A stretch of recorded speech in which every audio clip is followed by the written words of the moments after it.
দারুণ লাগছে দেখো, জলগুলো পড়েছে, টগর আছে দেখো।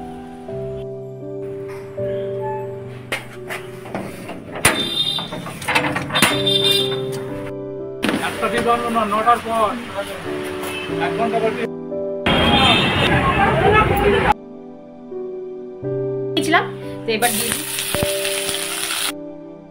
হয়ে গেছে। আসছে, দেখলাম তো আসছে।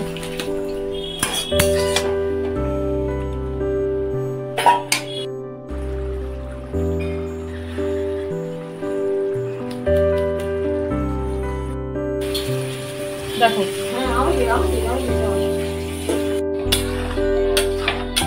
যখন তোমরা হেয়ার সিরাম অ্যাপ্লাই করো সবসময় লেন্থ পোরশন অ্যাপ্লাই করো, হেয়ার ফল শুরু হয়ে যাবে।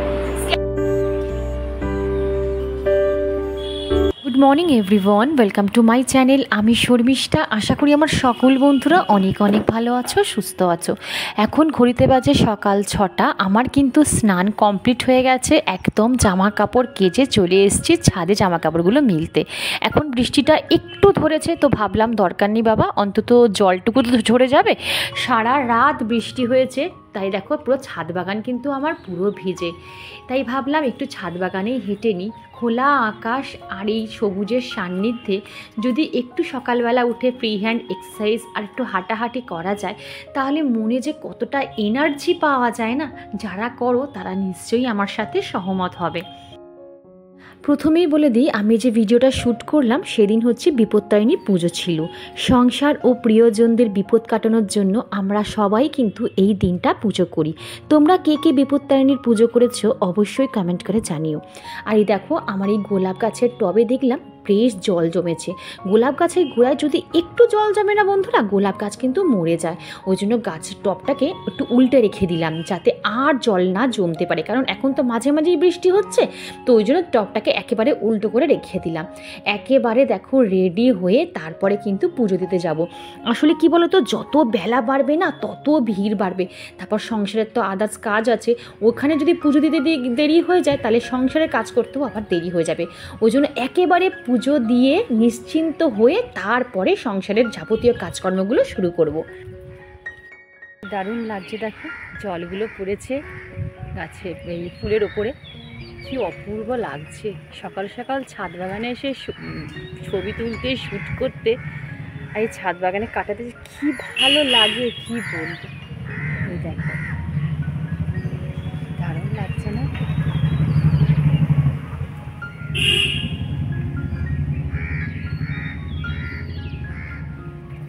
আর এই মাধবীলতাগুলো একদম নুয়ে গেছে আমার। এই দেখো কত হয়েছে, একটু বাইরের দিকে বার করে দিই, দেখেছো? কিন্তু সবচেয়ে দুঃখের বিষয় আজকে দেখো আমার ছাদ বাগানে কোনো ফুলই ফোটেনি, মানে কোনো জবা ফুলই ফোটেনি। দেখেছো, কোনো জবা ফুল ফোটেনি। বৃষ্টি পড়ছে, রোদ ওঠেনি, আর জবা হচ্ছে রোদে, যত রোদ হবে তত জবা ফুল ভালো ফুটবে। একটাও জবা ফুল ফোটেনি, দেখেছো? সব কড়ি রয়েছে কিন্তু জবা ফুল ফোটেনি। ওই পাশে একটা আছে কিন্তু এখনো মুখই খোলেনি। এখন কটা বাজে? 6:30টাও বাজেনি। কত পাখির আওয়াজ শোনা যাচ্ছে, আকাশটা পুরো গুমড়ে আছে। চলো, এই হচ্ছে আমার লাল পুরুষ। দেখো এখন রাস্তাঘাট পুরো ফাঁকা, দেখেছো? ঠান্ডা ঠান্ডা ওয়েদারে সব চাদর মুড়িতে ঘুমাচ্ছি।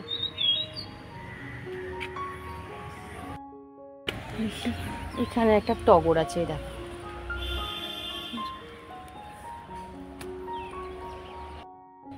এখানেও কিছু ফুল আছে, এই ফুলগুলোই তুলে নিই।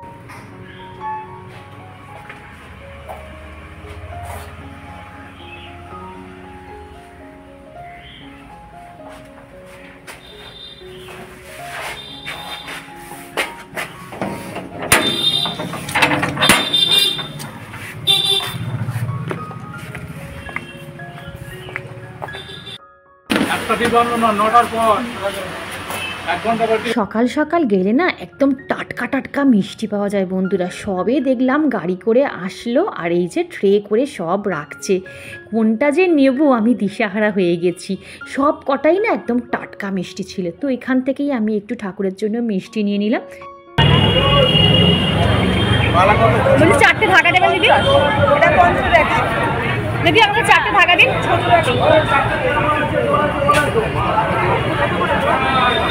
আর কি দিদি এই মালাগুলো কত করে?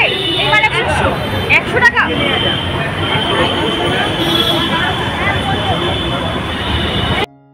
আর এই দেখো বন্ধুরা, আমার ডালা কিন্তু একদম ভর্তি হয়ে গেছে। আমি কিন্তু একদম খালি ঝুড়ি নিয়েই বেরিয়েছিলাম। আমি জানি সব কিছু এসে কিনবো, আগের দিন রাতে না আমার কিনে রাখতে একদম মন চায় না। বাসি জিনিস দিয়ে ঠাকুরকে পুজো দেওয়া আমার একদম ভালো লাগে না। ওই জন্য একদম সকাল সকাল এসছি টাটকা টাটকা জিনিস যাতে ঠাকুরকে দিতে পারি। একদম টাটকা ফুলের মালা, মিষ্টি, যাবতীয় ফল, যাবতীয় সব জিনিস। যাই হোক, প্রচুর পরিমাণে ভিড়, মানে সকালবেলা এসেও ভাবতে পারছো এতটা ভিড়। ভোর 5টা থেকে নাকি এনারা সব লাইন দিয়ে দাঁড়িয়ে আছে। বৌরা পর্যন্ত ঝগড়া মারপিট শুরু করে দিচ্ছে, মানে কেউ একটু ফাঁক পেলেই লাইনের ভেতর ঢুকে যাচ্ছে। আর একজন বাধা দিচ্ছে, না কেন ঢুকবে, আমরা 5টা থেকে দাঁড়িয়ে আছি। কিন্তু বাবা আমি সত্যি কথা, আমার খুব লজ্জা লাগে এই ফাঁক ফোকর দিয়ে লাইনে ঢুকে যেতে। আমি একদম যেখানে লাইন দেবো সেখান থেকেই আমি ঢুকবো, মাকে দর্শন করবো।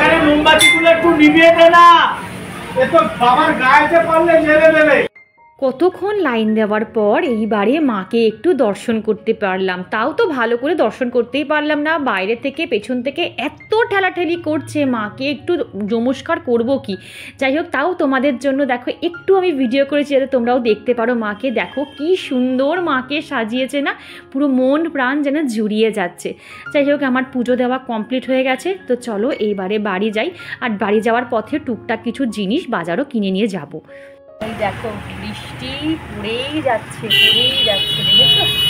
আর আমি যেই ঢুকেছি তখনই আবার মুষলধারে বৃষ্টি শুরু হয়ে গেল। আর এখানে দেখো ঠাকুরের মানে ঘরের ঠাকুরের জন্য প্রসাদ মালা সব কিনে নিয়ে এসেছি। ফুলটা আনিনি, ফুল তো ঘরের যেটুকু আছে সেটুকু দিয়ে হয়ে যাবে।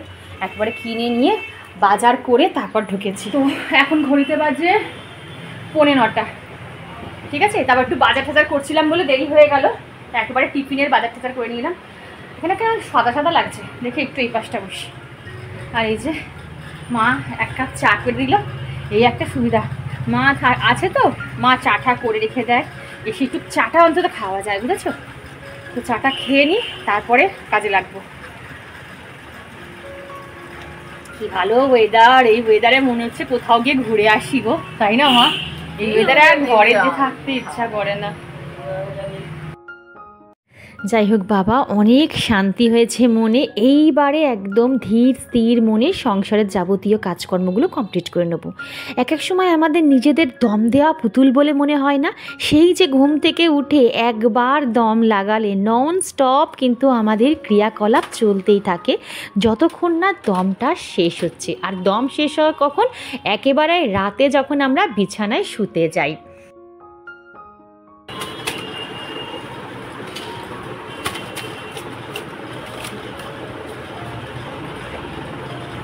বনি ঘোষ বলে এক সাবস্ক্রাইবার বন্ধু আমায় কমেন্ট করে বলেছিল যে শর্মিষ্ঠা, তোমার ব্লগ দেখে মনে অনেক জোর পাই। বিশ্বাস করবে কিনা জানি না বন্ধুরা, আমি প্রত্যেক দিন ভিডিওতে আমার 2-3টে কিন্তু এই কমন কমেন্টটা আমি পাবো যে দিদি ভাই বা শর্মিষ্ঠা, তোমাকে দেখে বা তোমার ভিডিও দেখে আমরা মনে অনেক জোর পাই। তোমাদের প্রত্যেককে অনেক অনেক ভালোবাসা গো, যে তোমরা এত সুন্দর ফিডব্যাকগুলো আমাকে দাও। আসলে এই যে ফিডব্যাকগুলো যখন পাই না, তখন আমার মনের জোরও না দ্বিগুণ হয়ে যায়। মনে এইটুকু ভেবে শান্তি পাই যে না, আমার থেকেও 2-4টে মানুষ তো মনের জোর পায়। জানো তো বন্ধুরা, আমরা সব কিছু করতে পারি যদি আমাদের মনে জোর দেওয়ার কোনো মানুষ আমরা খুঁজে পাই। একটা মানুষকে দেখেই তো আর একটা মানুষ অনুপ্রাণিত হয়ে কিছু করার আগ্রহ প্রকাশ করে। তবে হ্যাঁ, সেটা অবশ্যই ভালো কাজের জন্য কিন্তু হওয়া উচিত।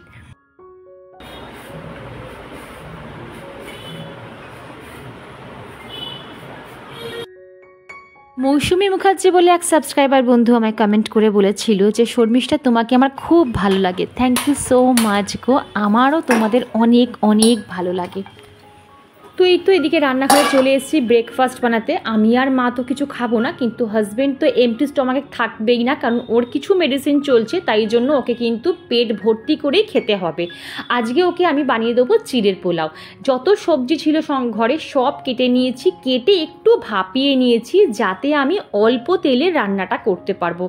এখন থেকে আমি তোমাদের বলেছি না, একদম তেলের কোয়ান্টিটি কিন্তু বাদ দিয়ে দেবো। এখন আমি ঠিক করেই নিয়েছি আগে শরীর, তারপর জিভের টেস্ট। সত্যি কথা বলতে গেলে জিভের টেস্টের জন্য আমি শরীরের সাথে কম্প্রোমাইজ করতে পারবো না। তেল মশলা আমি এখন টোটালি অ্যাভয়েড করব। এটা আমার হাজব্যান্ডকে পুরো রেস্ট্রিক্টেড বলেই দিয়েছে, তেল মশলা একদম খাওয়া যাবে না। তো যাই হোক, এখানে দেখো একদম শুকনো কলাই, তোমরা দেখলে বুঝতেই পারছো তেল আমি নামমাত্র বিন্দু মাত্র কিন্তু ছুঁয়েছি। বিশ্বাস করো, টেস্ট কিন্তু কোনো অংশেই কম হয়নি। তোমরা দেখতে পাচ্ছ একদম ঝুরঝুরে কিন্তু চিড়ের পোলাওটা হয়েছে। এখন আমি যখন তেল কেটে, মানে ধরো প্যাকেটের তেল কেটে কৌটে ঢালছি, আমি ডেটটা লিখে রেখে দিচ্ছি যে এই ডেটে আমি তেলের প্যাকেট কাটলাম। আমি একদম মনে স্থির করে নিয়েছি যে একটা তেলের প্যাকেট আমি এত দিন চালাবো। অবশ্যই সত্যি কথা বলতে গেলে কি জানো তো, সব কিছুই কিন্তু আমাদের গৃহিণীদের হাতে ডিপেন্ড করে কতদিন আমরা কোন জিনিসটা চালাবো। পনিরটা বেশ ভালো গো। কে বলেছে বাবা, এখানে খুব অন্ধকার। আমুলের পনির এগুলো পিস করে করে নিয়ে এসেছে পনির আবার। বাবা শোনো, তো চলো বন্ধুরা দেখাই আজকে আমি কি রান্না করব। আর এই দেখো পনিরগুলোকে কি সুন্দর কিউব করে কেটে নিয়েছে, মানে ও দোকান থেকেই করে দিয়েছে। আর এখানে দেখো আমি ফুলকপি, গাজর আর বিনস কেটে রেখেছি। এটা দিয়ে একটা মুগের ডাল দিয়ে একটু খিচুড়ি বানাবো। আর এখানে বেগুন ভাজা করব। এই যে বেগুনটাকে নুন শুধু হলুদ মাখিয়ে রেখেছি, নুনটা মাখাইনি। বেগুন ভাজা করব। তো এই হচ্ছে আজকে রান্না।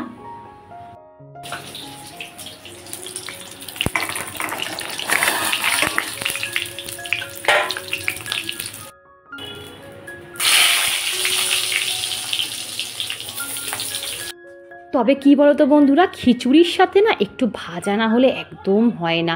মানে আর ভাজা করতে গেলে আবার তেলটা একটু বেশি লাগে। কোন দিকে যে যাব আমি কি করব সেটাই ভেবে পাচ্ছি না। যাই হোক, ওই খিচুড়ির সাথে খাওয়ার জন্য একটু বেগুন ভাজলাম। আর এখানে তো বললাম নিরামিষ একদম পনির করব।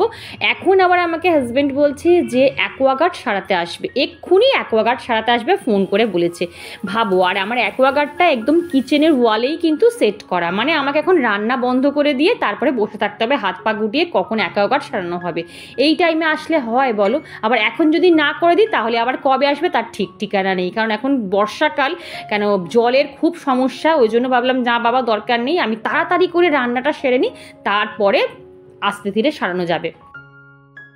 আর তোমাদের সাথে কথা বলতে বলতে কখন যে আমার রান্না কমপ্লিট হয়ে গেল আমি বুঝতেই পারলাম না। আর দেখো নামানোর আগে একটু গরম মশলা, আর ফ্রিজে দেখলাম একটু ফ্রেশ ক্রিম ছিল। কোনোদিনও নিরামিষ পনিরে একটু ফ্রেশ ক্রিম দিয়ে রান্না করবে, ব্যাপক খেতে লাগে। আর একটু কসুরি মেথিটাকে ভালো করে হাতে ক্রাশ করে তার ওপর ছড়িয়ে দিয়েছিলাম। আর হ্যাঁ, একটু গোলমরিচও কিন্তু দিয়েছিলাম। বন্ধুরা মোটামুটি আমার ওখানে এটা হয়ে গেছে, বেগুন ভাজা আর পনিরটা হয়ে গেছে। আর এখানে হয়ে গেছে ডালটা ভাজা, উড়ে যাচ্ছে। মুগের ডালটা একটু ভেজে নিলাম। আর এখানে না একটু ফুলকপিগুলোটা ভাপিয়ে নিলাম, মানে অসময়ের ফুলকপি তো এই জন্য। চেষ্টা করেছি একটু কম তেলে খিচুড়িটা রান্না করার, কারণ এর থেকে কম তেলে কিন্তু খিচুড়ি রান্না করা যায় না। কেন অনেকটা সবজি তোমরা দেখেই বুঝতে পারছো। আর খিচুড়ির রেসিপিটা আজকে আর শেয়ার করলাম না। কি শেয়ার করব, খিচুড়ি তো আমরা মানে কি বাচ্চা থেকে বুড়ো সবাই করতে জানি, তাই না? দেখো আর জলের কোয়ান্টিটিটা আমরা ঠিক বুঝতে পারছি না। তো মাকে জিজ্ঞেস করলাম, মা দেখো জলের পরিমাণটা ঠিক আছে তো? মাই বলে দিল। আর এখানে কিন্তু আমার খিচুড়িটা অলমোস্ট ডান, একটু মাখা মাখা খিচুড়ি নামাবো। চলো বন্ধুরা একবার ফাইনাল টাচ দেখিয়ে দিই। এই হচ্ছে পনির।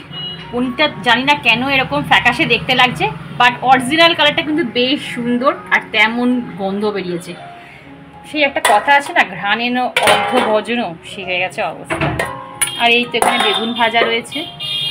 আর এখানে হচ্ছে হাজব্যান্ডের খিচুড়ি রয়েছে, কিন্তু আমি আর মা তো এইসব খাবো না, জানো আজকে আমাদের উপোস, হয়তো পরে কিছু একটা করে খেয়ে নেবো। তো এই হচ্ছে ব্যাপার। আর খিচুড়িটা একটু মাখা মাখা হয়ে গেছে, একদম সবই নিরামিষ আজকে হয়েছে। গুড ইভিনিং বন্ধুরা, এখন ঘড়িতে বাজে 7টা, সেই দুপুরের পর আবার এখন ক্যামেরাটা অন করলাম। মানে তারপর এত শরীরটা খারাপ লাগছিল, মাথা যন্ত্রণা এত করছিল না, আর কিছু ভিডিও করতে পারিনি। তারপর খেয়ে দিয়ে একটু কোনোরকম চাও খেয়ে তারপর শুয়ে পড়েছি। আর এখন ক্যামেরা অন করছি কারণ একটা জায়গা একটু বেরোতেই হবে, কিছু জিনিস আমার কিনতেই হবে। কতদিন ধরে ভাবছি যাবো বেরোনো হচ্ছে না। তো আজকে যেহেতু মেয়ের পড়া নেই, তো ভাবলাম মেয়ে থাক, আমি আর মা গিয়ে ঘুরে আসি। বাইরে বৃষ্টি পড়ছে। আর আজকে শ্যাম্পু করেছি, চুল শ্যাম্পু করার পর আমার যা অবস্থা হয় কি বলবো। অ্যাকচুয়ালি আমার একটু তো ওয়েভি হেয়ার, শ্যাম্পু করলে আরো বেশি ওয়েভি হয়ে যায়, সিরাম না অ্যাপ্লাই করলে হয় না। আর আমি এখানে ওশিয়ার সিরাম অ্যাপ্লাই করি, বরাবর আমি ওশিয়ার সিরাম অ্যাপ্লাই করি, তোমাদের দেখিয়ে দিচ্ছি। আর বলে দিই, যখন তোমরা হেয়ার সিরাম অ্যাপ্লাই করো সবসময় লেন্থ পোর্শন অ্যাপ্লাই করবে, ঠিক আছে? স্ক্যাল্পে এইসব জায়গায় কিন্তু কখনো সিরাম অ্যাপ্লাই করবে না, তাহলে কিন্তু হেয়ার ফল শুরু হয়ে যাবে। স্ক্যাল্পে যেন সিরাম না লাগে, ঠিক এই জায়গাটা। আর যদি এক্সট্রা কিছু হাতে থাকে তখন তোমরা উপরে দিতে পারো, জাস্ট আলতো করে দেবে, যেন স্ক্যাল্পে না লাগে। তোমরা আমাকে অনেকে কমেন্ট করে স্কিন হেয়ার রিলেটেড অনেক কোয়েশ্চেন করছো, আমি জানি হয়তো তোমরা আমার উপর রাগও করছো যে শর্মিষ্ঠাকে এতবার বলছি আনসার করছে না। আমি বিশ্বাস করো একটু বিজি আছি, কারণ বলতো এটা নিয়ে না একটু সময় সাপেক্ষভাবে ভিডিওটা বানাতে হবে। আমি তোমাদের খুব তাড়াতাড়ি, আমি চেষ্টা করছি এই উইকের মধ্যেই আমি একটা ব্লগ আপলোড করব। সেই ব্লগটা তোমরা নিজেরাই দেখবে যে কত সুন্দর হবে, তোমরা কত কিছু জানতে পারবে।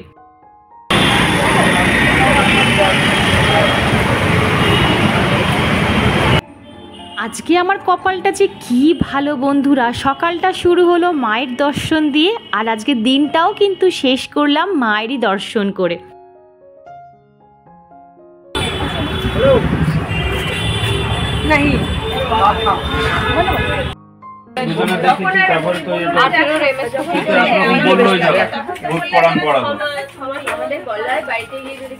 আমি যখনই কোনো সিটি গোল্ডের জিনিস কিনি তখনই আমি শ্রীহরি কালেকশন থেকেই কিনি। সত্যি কথা, এই দোকানের কালেকশান এত সুন্দর না, আর এখন সিটি গোল্ডের এত সুন্দর সুন্দর ডিজাইন বেরিয়ে গেছে না, কেউ যদি টপ টু বাটন পুরো সিটি গোল্ডের জিনিসপত্র পরে ঘোরে, লোকে দেখে বুঝতেই পারবে না যেটা সোনা না সিটি গোল্ডের জিনিস। এত বড় না, ছোট। হ্যাঁ হ্যাঁ,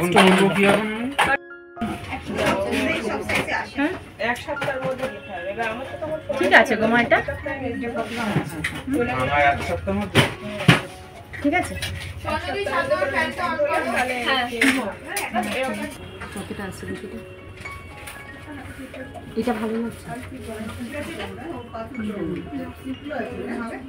দিদি, এটা তো আরো মানিয়ে গো, আরো শর্ট তুমি বলে এটা আরো একটু বেশি রে। আপনি পেছনে অন্যটা সরাই, আমার সুন্দর আর কি দেখাবো।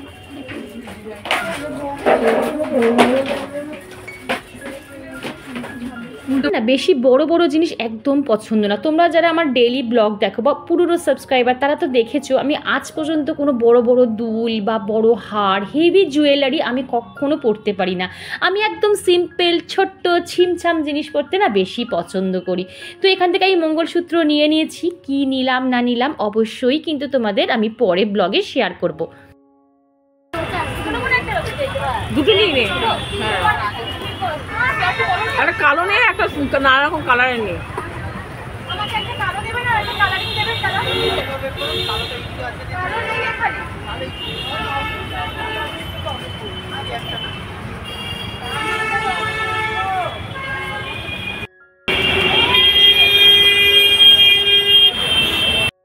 যে দোকানটা আমি আমার ব্লগে কিন্তু বহুবার দেখিয়েছি, ফুটপাতের উপর একটা ছোট্ট গুমটির মতন দোকান, কিন্তু স্টক দেখলে তোমরা পাগল হয়ে যাবে। সত্যি কথা বলতে গেলে এই দোকানে যখন আমি ঠাকুরের জিনিসপত্র কিনতে আসি আমার মাথা আমি ঠিক রাখতে পারি না, মনে হয় সব কিছু কিনে নিয়ে যাই। এত সুন্দর সুন্দর জামা কাপড়, ইভেন 0 সাইজের গোপালেরও তোমরা এত সুন্দর জামা পাবে তোমরা ভাবতেও পারবে না। যারা বেহালায় থাকো তারা পুরাতন বাজারের সামনে এই দোকানটা সবাই চেনো। আর এখানে আমি বাবার লোকনাথের জন্য আর একটা ধুতি কিনতে এসেছি। একটা ধুতি তো আগের দিন নিয়ে গেছিলাম, তো আর একটা ধুতি আমি এখান থেকে পছন্দ করে নিয়েছি। এটা কিন্তু পিওর সুতির একটা ধুতি।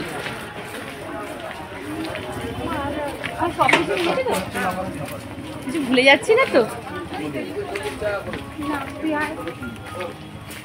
চল, হয়ে গেছে। আর দেখো সামনেই তো রথ গেল, আর এই যে জগন্নাথ দেবের মন্দিরটা কি সুন্দর, দেখো লাইট দিয়ে ফুল দিয়ে সাজিয়েছে, দেখতে কি ভালো লাগছে না?